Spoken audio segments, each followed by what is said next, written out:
Major media institutions are dying. CNN is about to be completely gutted by the new CFO, who's now the CEO, who has promised to cut the debt there. They cut it from 52 billion to 34 billion.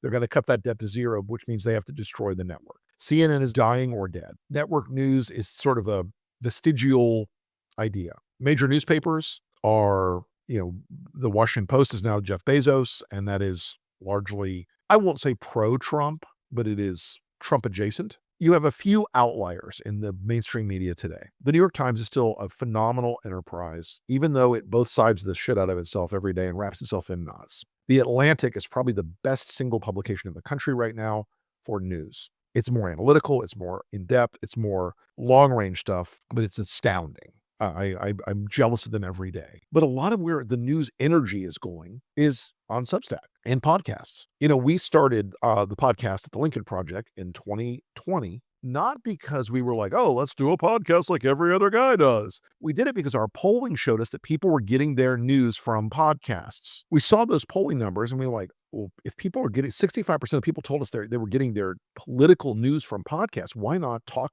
in that space?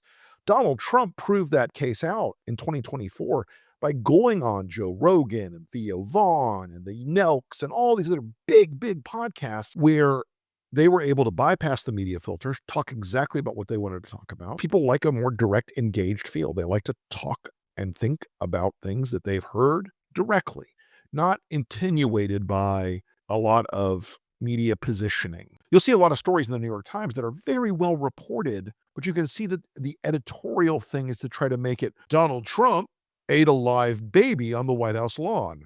Democrats leapt to criticize him, and they equivocate. They make both of those two things equally bad in their sort of tonality. There is a creation of a new media emerging right now in this country, and the political media in America has gone through 7 or 8 phases since our founding. In our founding, political media was 2 things: speeches and handbills, like one-page flyers, basically. That lasted largely up until widespread mechanical printing presses. So we went through newspapers being very political that were like party newspapers that were a big part of elections. Fast forward about 100 years to radio, which influenced political life in America and around the world very strongly.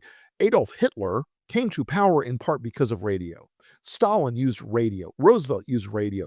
Radio was a transformative media technology that could reach many, many more people at a de minimis cost. After World War II, television emerged, although in a weird little rabbit hole. Adolf Hitler in Berlin, there was a small, mostly for the elite, Berlin Nazi cable television channel during the war. It's so crazy. You can go down that rabbit hole. I'll put a link to it somewhere. Jump ahead to television, the widespread adoption of television in the 1950s in America, which brought us political television advertising. Cable comes along in the late 70s, mid 70s to late 70s, depending on where you are in the country.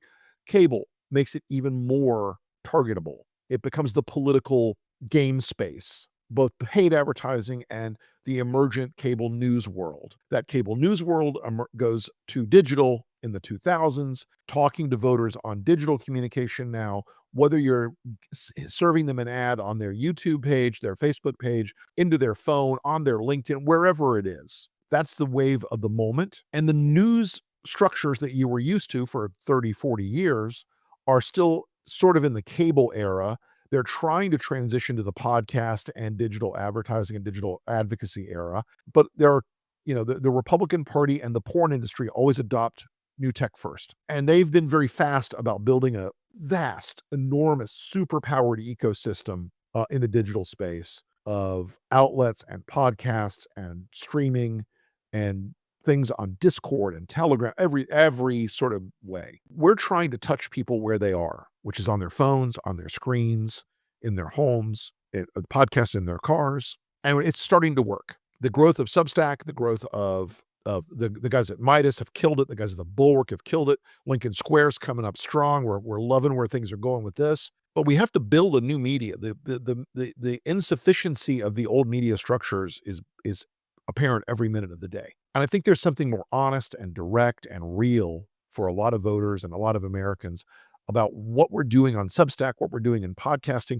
what we're doing in streaming, than than just, a 30-second hit on a cable TV channel. Man, I used to do so much cable. I used to do so much there was a period of time, I think it was 2017, where I did 600 television hits in a year. That's 2 a day, folks. It was insane. I, used to do a million MSNBC hits. The way you reach people now is here. And the way that political media is now functioning is here. You're hearing and watching people you've built a relationship with. They're not a billion miles away. It was funny.